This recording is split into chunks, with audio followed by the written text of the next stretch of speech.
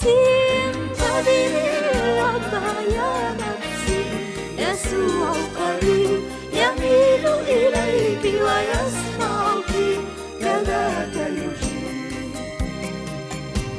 انتظري الرب ورحمته يريك عظمة قوته، وإن تظنيه كوانا فذا للخير بحكمته. انتظري الرب يا نفسي، يسوع قريب يميل إليك ويسمعك كذاك يجيب.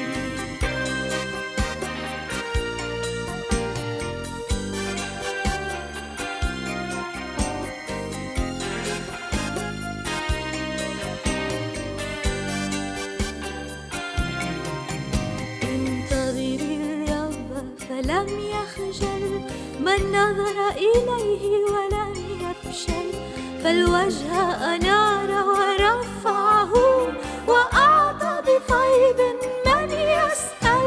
انتظري الرب يا نفسي، يسوع قريب يميل إليك ويسمعك كذاك يجيب. انتظري الرب وأناته، تنالي فيض بركاته، في وقته حتما سوف يجيب طلبة بر في صلاته. انتظري الرب يا نفسي، يسوع قريب يميل إليك ويسمعك كذاك يجيب. انتظري الرب يا نفسي، يميل إليك ويسمعك كذاك يجيب.